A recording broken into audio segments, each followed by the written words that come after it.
네, 오늘은 교회가 뭔지, 또 교회 안에서 직분자 역할이 뭔지 이 두 가지 말씀 좀 같이 나누려고 합니다. 네, 교회가 뭘까요?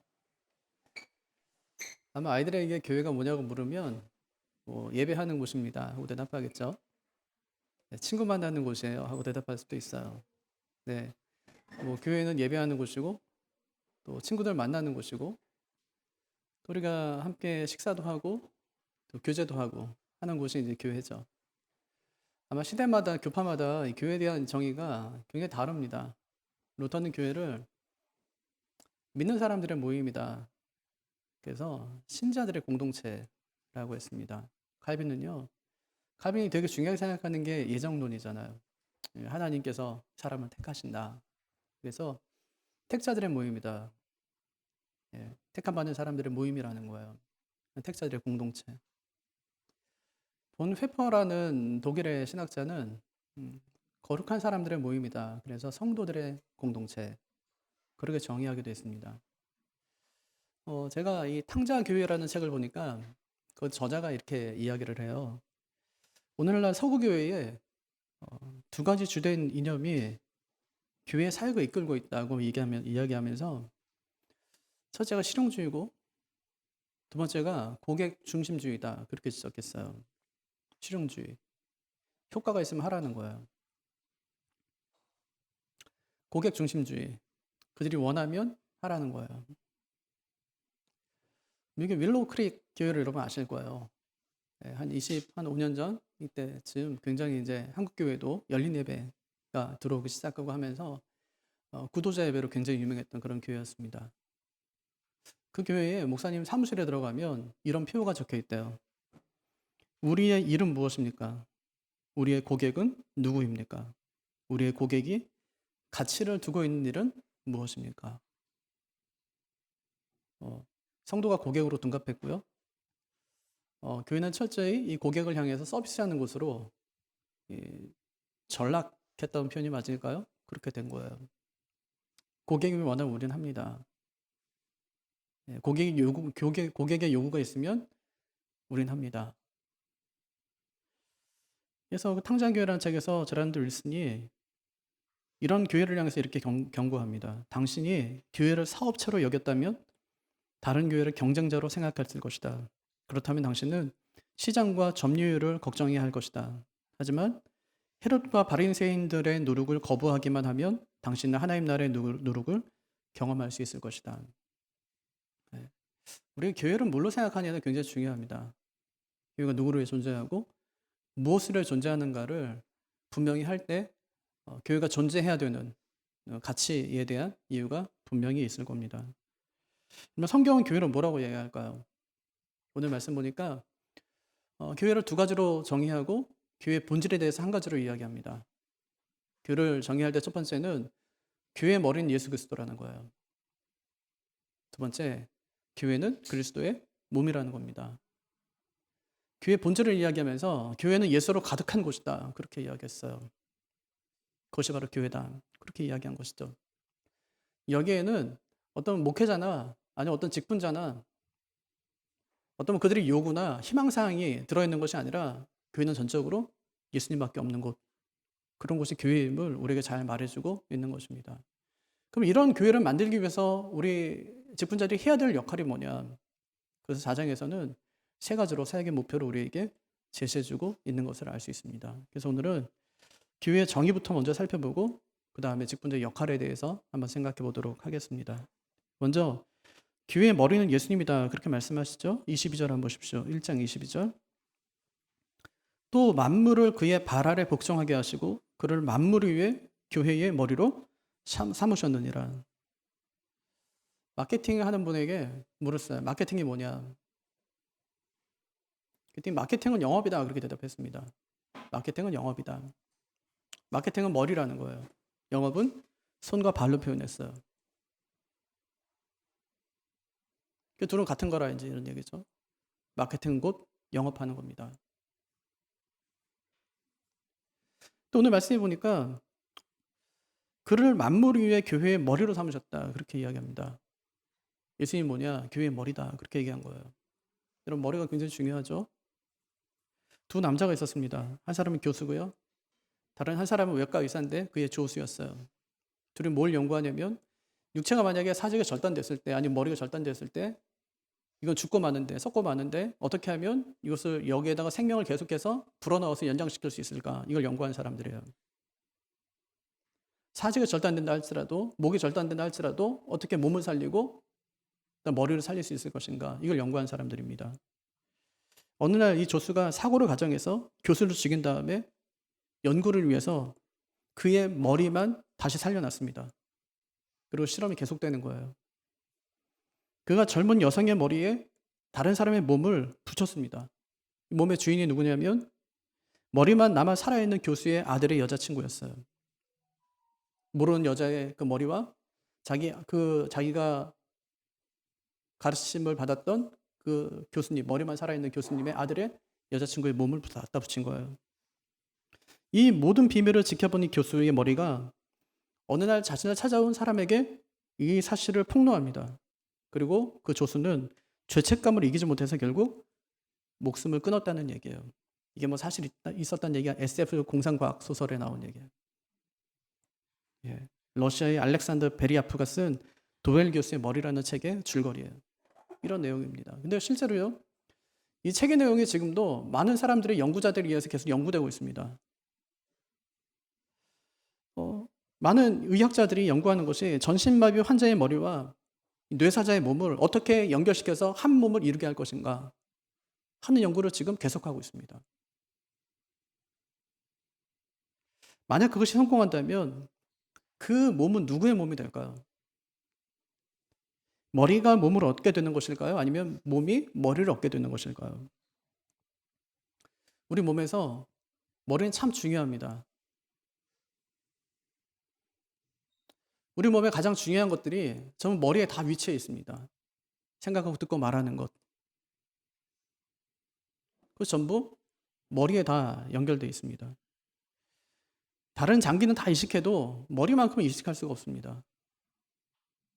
팔다리가 잘려도 사람은 죽지 않지만 머리가 잘리는 순간에 사람은 죽습니다. 그만큼 머리가 중요하다는 뜻입니다. 근데 교회를 정의하면서 뭐라고 하냐면 교회의 머리는 예수 그리스도다 그렇게 이야기합니다. 그래서 교회가 어떤 곳인지 알려면 예수님이 누군지를 알아야 된다는 말입니다. 왜냐하면 몸의 상태와 정체성은 머리가 결정하기 때문에 그렇습니다. 결국 예수님에 대해 어떻게 아느냐에 따라서 완전히 다른 교회관을 갖게 된다 그런 말입니다. 그럼 예수님이 어떤 분인가요? 예수님께서 이 땅에 계시면서 누누이 제자들에게 정말 말해주고 싶었던 것이 뭐냐면 내가 누구인지를 그에게 알려주는 것이었습니다. 많은 기적을 베푸세요. 또 구약의 말씀을 인용하면서 구약에 장차 오시겠다고 했던 그 메시아가 누구냐면 바로 나라는 사실을 주님께서 끊임없이 그들에게 말씀해 주십니다. 하지만 제자들은 깨닫지 못해요. 베드로가 마태복음 16장 16절에서 주는 그리스도시요 살아계신 하나님의 아들이십니다. 하고 예수님의 정체성에 대해서 예수님이 누구신지를 정확하게 고백해냅니다. 예수님께서는 직분과 사역에 있어서는 그리스도셨어요. 예수님 존재에 있어서는 예수님께서는 하나님의 아들이셨다는 말이에요. 굉장히 중요한 그의 고백이었습니다. 예수님 직분과 사역에 있어서 그리스도셨어요. 구약의 그리스도는 왕과 제사장과 선지자의 역할을 했던 사람입니다. 그 일을 하시는 분이 예수님이시라는 것을 베드로가 정확하게 이야기했던 것이죠.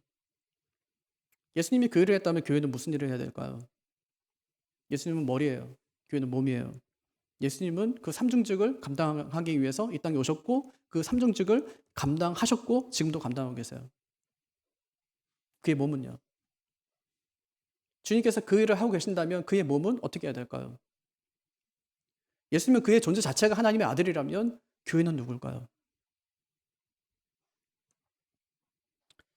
예수님이 그렇다면 그의 몸이 교회도 마찬가지라는 말입니다. 예수님이 하나님의 아들이라면 교회 역시 하나님의 아들이고 예수님께 삼중직을 감당하셨다면 교회 역시 그 삼중직을 감당해야 된다는 말입니다. 그럼 교회는 그 직분을 어떻게 감당할 수 있을까요? 첫째는 섬김으로 왕의 직분을 감당할 수 있어요. 둘째는 자비를 베풀므로 제사장의 직분을 감당할 수 있습니다. 온 천하에 다니며 복음을 증거함으로 선지자의 직분을 교회가 감당할 수 있다는 말입니다. 그럼 왜 교회가 이런 직분을 감당해야 될까요? 그 일이 교회의 머리이신 주님의 일이기 때문에 그렇습니다. 주님의 몸인 교회는 머리신 주님의 일을 이어받아서 그 일을 하는 것이 마땅하기 때문에 그 일을 해야 한다는 것입니다. 그래서 누구를 머리에 두냐, 이것은 참 중요합니다. 가정에서 누가 머리가 되냐에 따라 참 다르죠. 직장에서 누가 머리가 되냐에 따라 참 다르죠. 누가 한 나라의 머리가 되냐는 것은 굉장히 중요한 일입니다. 그게 왜 중요하냐면 한 사람의 결정에 의해서 모든 사람이 영향을 받기 때문에 그래요. 죄는 분명히 왕이 졌어요. 그런데 이 죄의 그 영향력과 그 여파가 백성에게 다 미칩니다. 하나님께서 왕을 책망하세요. 그러니까 민족을 치시고 나라를 치세요. 한 사람의 왕이 또 한 사람의 그 머리가 되는 것이 얼마나 중요한 것인가 하는 것을 우리에게 잘 보여주는 것이죠. 특히 이런 면에서 장로교회는 참 주의해야 합니다.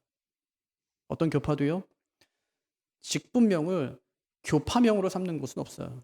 그런 교단은 어디 있습니까?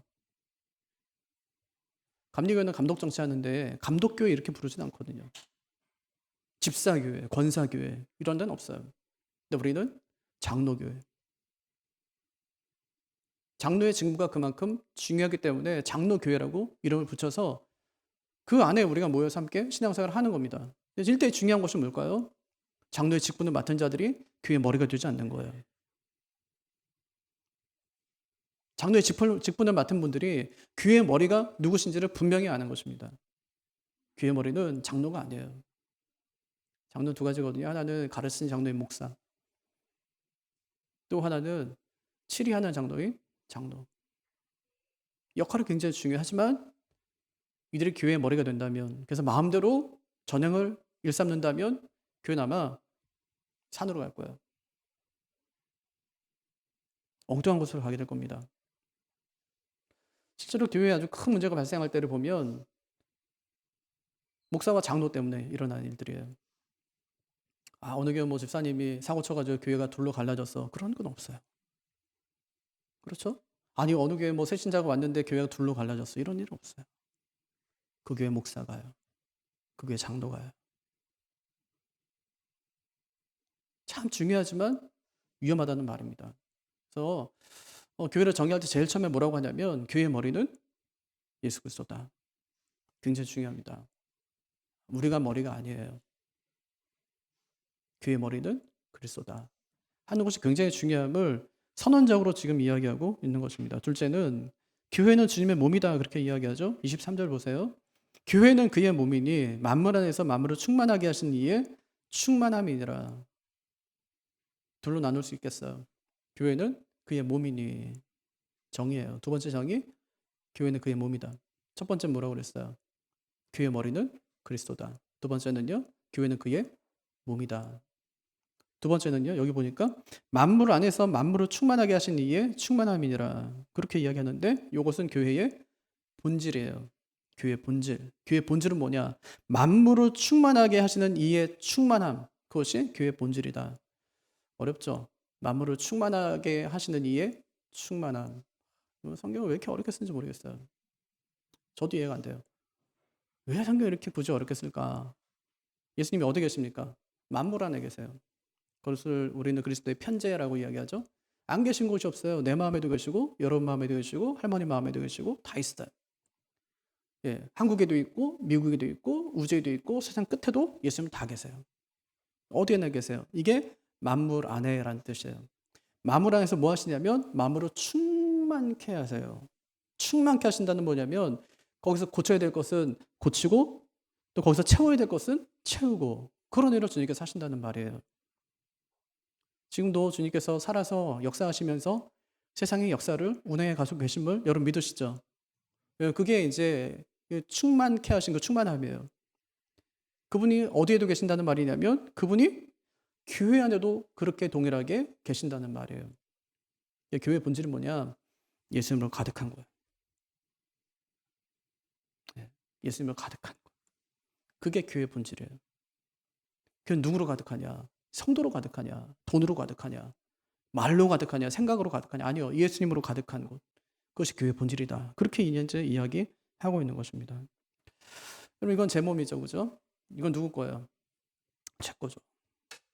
제 몸이니까. 여러분 몸 누구 겁니까? 여러분 거. 주인이 누구예요? 내 거예요.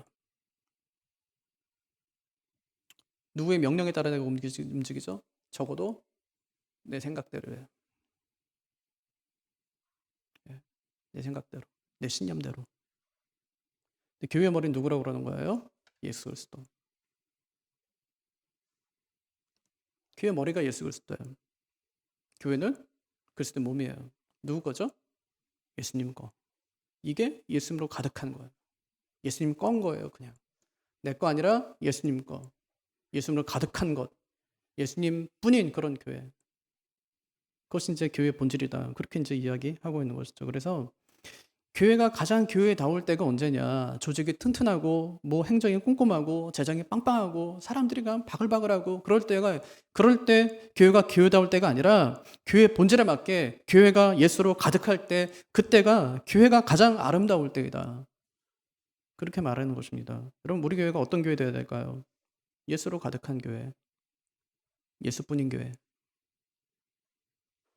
교회가 예수가 아닌 다른 것들로 채워줬으면 안 됩니다. 정말 예수밖에 없고 예수뿐인 그런 교회가 되게 하기 위해서 우리 모두가 애를 써야 합니다. 고객 중심 아니에요. 어떻게 교회가 그럴 수 있어?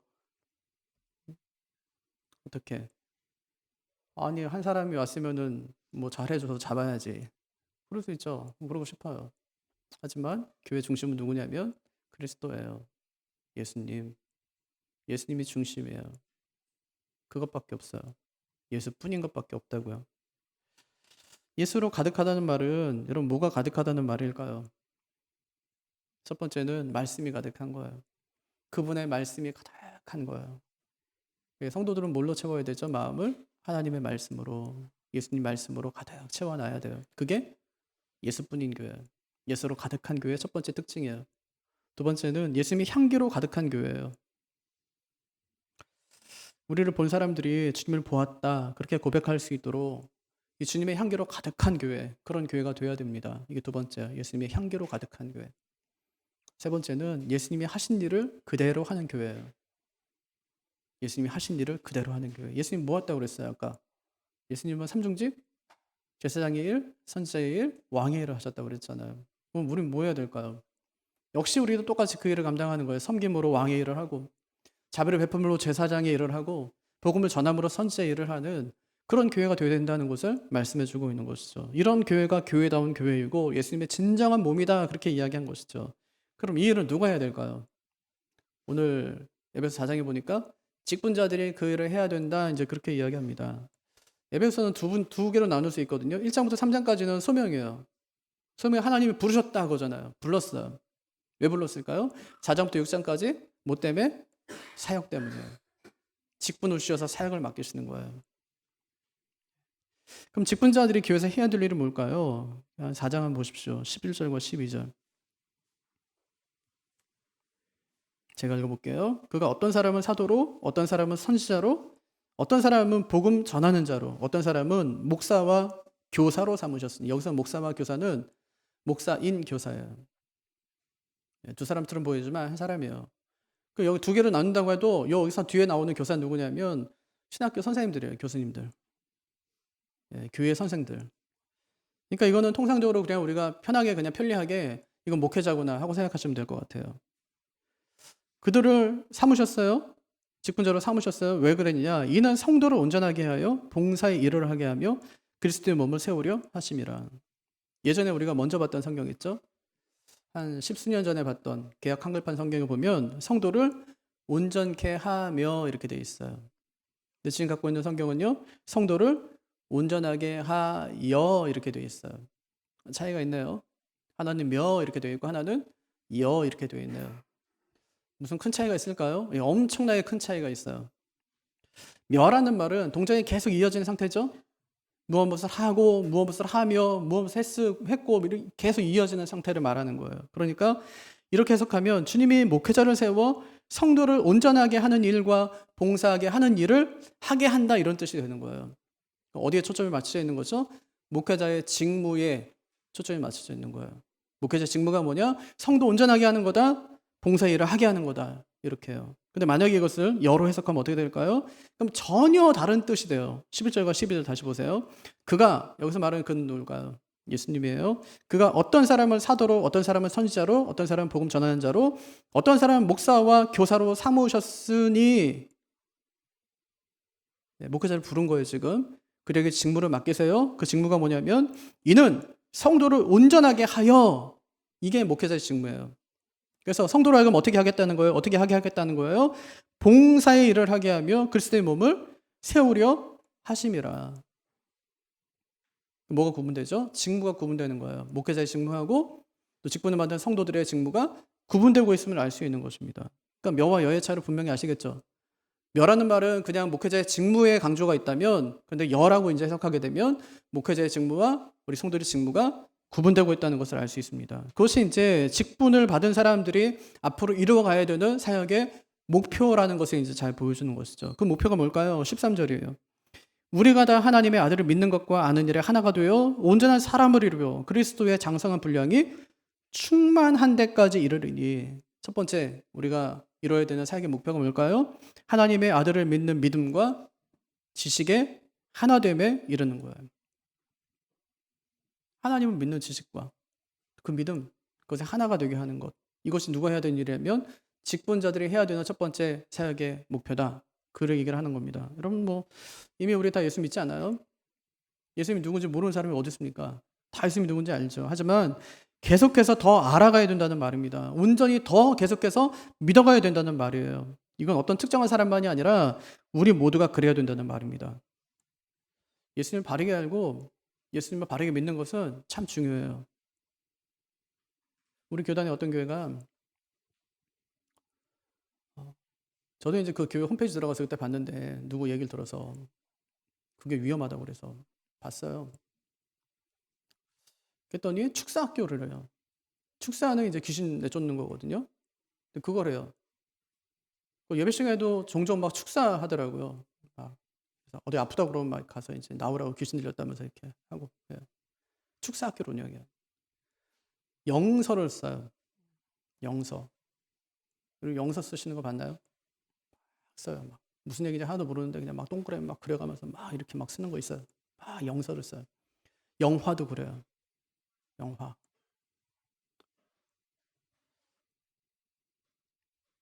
하나님께서 성경 아닌 글을 우리에게 주신 적이 없습니다. 성경 한 권으로 충분하고 완전하기 때문에 절대 하나님께 다른 성경 우리에게 주시지 않으세요. 영서 쓴다는 말은 뭐 하나님의 계시를 받았다는 거예요. 직통 계시. 하나님께 나에게 말씀하신다는 거예요. 영화를 그려요. 그림을 그린다요. 그림. 하나님께 주신 그림이다 이래서 거기다 의미를 부여합니다. 막. 그런 교회 특징이 뭐냐면 기도하는데 하나님께서 이렇게 말씀하셨다는 거예요. 제일 무서운 말이거든요. 기도하는데 하나님께서 이렇게 말씀하셨다.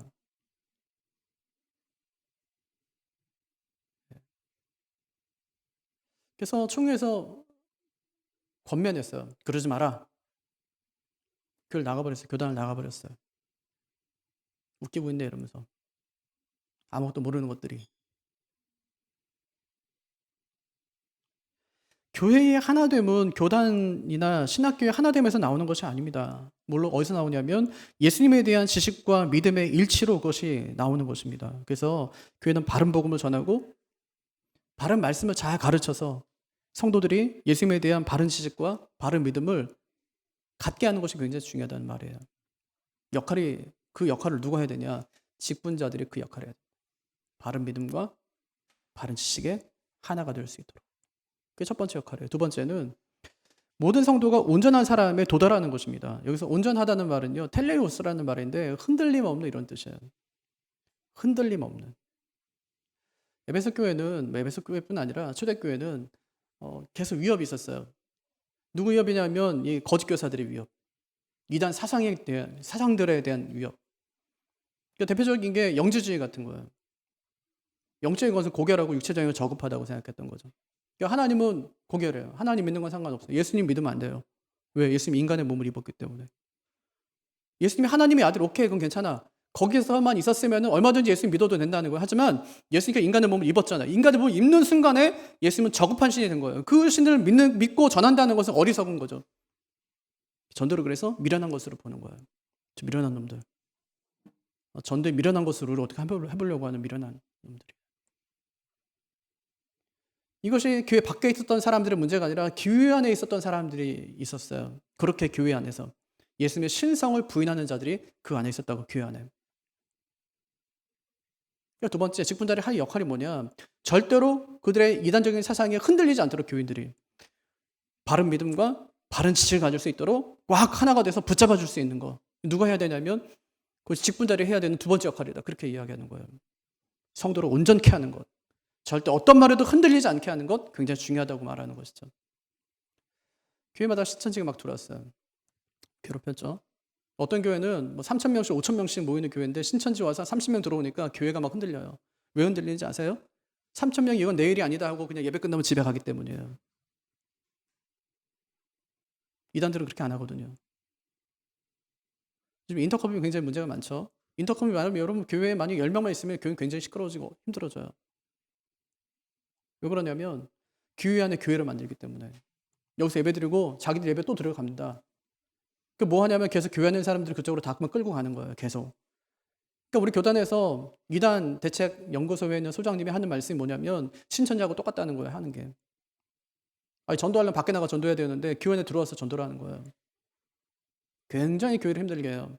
아이들은요, 학교 뭐 그만두고 아이들 선교 나가게 합니다. 그냥. 흔들릴 수 있어요. 목회자가 흔들리면은 만약에 목회자가 거기에 빠지게 되면 교회는 다 가는 거예요. 그걸로. 감당이 안 되는 거죠. 그래서 우리 교단에도 계속 해마다 총회를 열 때마다 인터컴 문제를 계속 다뤄요. 인터컴을 계속 다루면서 지금 뭐 참여금지, 교류금지 해놨어요. 어디까지 가야 되냐면 그건 이단이다 이렇게까지 가는 거예요. 이단이 여러분 굉장히 무서운 겁니다. 이단은요, 구원이 없는 게 이단인 거예요. 이단으로 정죄하는 것은 아무나 하는 것이 아니에요. 그냥 아무 단체나 우리가 마음이 안 맞고 우리가 뜻이 좀 다르다고 하는 것이 아니에요. 이단은 구원이 없는 거예요. 그 결정이 어마어마한 결정을 갖다가 교단이 내리는 거죠. 교회들의 모임이 내리는 겁니다. 절대로 그런 것들로부터, 그런 거짓된 가르침으로부터 절대로 성도들이 흔들리지 않게 하는 그런 역할을 누가 해야 되냐? 직분자가 해야 된다고 지금 두 번째로 이야기하는 거예요. 잘못된 겁니다. 교회 중심으로 신앙생활 하는 것이 가장 좋습니다. 하는 거죠. 그 세 번째 목표는 그리스도의 장성한 분량이 충만한 데까지 도달해야 되는 겁니다. 참 말이 어렵죠. 그리스도의 장성한 분량이 충만한 데까지. 무슨 얘기냐면 세번역 성경 보면 이렇게 번역해 놨어요. 그리스도의 충만하심의 경지에까지 다다르게. 좀 보고 싶죠? 그리스도의 충만하심이 교회 성장의 목표다. 이제 그런 말이에요. 교회 성장의 목표. 여러분 교회가 어디까지 성장해야 됩니까? 1,000명, 2,000명이 아니라 그리스도의 완전한 상태까지. 이건 외적 성장을 말하는 것이 아니라 내적 성장을 지금 이야기하고 있는 것입니다. 그럼 교회의 두 번째 정의가 뭐였죠? 교회는 그리스도의 몸이다. 몸이라는 거예요. 그래서 어떻게 해야 된다고요? 교회는 예수님으로 가득해야 된다고요. 이것이 우리가 이루어야 될 교회 성장의 세 번째 목표입니다. 우리 교회 안에 예수님으로 가득하게 만드는 거예요. 그렇게 하려면 우리 한 사람 한 사람이 작은 예수가 돼서 우리 교회가 예수로 가득한 그런 교회가 되어야 될 것입니다. 이것이 직분자의 세 가지 사역 목표예요. 첫째는 뭐라고요? 바른 믿음, 바른 지식으로 성도들을 하나 되게 하는 것. 두 번째, 성도들을 온전케 하는 거예요. 흔들리지 않도록, 신앙이 흔들리지 않도록 온전케 하는 것. 세 번째는 예수로 가득한 성도가 되게 하는 것. 이것이 직분자가 해야 되는 역할임을 말씀해 주고 있습니다. 여러분, 이를 위해서 아마 우리 교회가 다음 주에 집사 권사를 좀 뽑으려고 합니다. 네. 집사 권사를 뽑는 것은 다른 이유가 아니라 이 일 때문이에요. 교회 일이 있기 때문에. 내일부터는 한 주간 동안 저녁 기도회를 우리가 가지려고 합니다. 여러분 기도회에 꼭 참여하시기를 바랍니다. 교회가 좀 먼데요. 먼신 분들은 온라인으로라도 여러분 꼭 참여하기를 바랍니다. 직분자는 하늘에서 뚝 떨어지는 것이 아니에요. 우리가 지난번에 사도행전 6장 공부하면서 그렇게 얘기했죠. 너희 중에 우리 안에서 직분자가 선출되고 그 직분자를 통해서 하나님께서 일하기를 원하신다는 말입니다. 그렇다면 우리는 하나님의 선택을 우리는 기대하고 기다리면서 하나님의 기도로 잘 준비해야 될 것입니다. 말씀을 정리하겠습니다. 오늘 교회를 두 가지로 정의했습니다. 첫째는 교회의 머리는 그리스도다. 둘째, 교회는 그리스도의 몸이다. 교회의 본질은 뭐라고 그랬습니까? 교회의 본질은 예수님으로 가득한 것이다.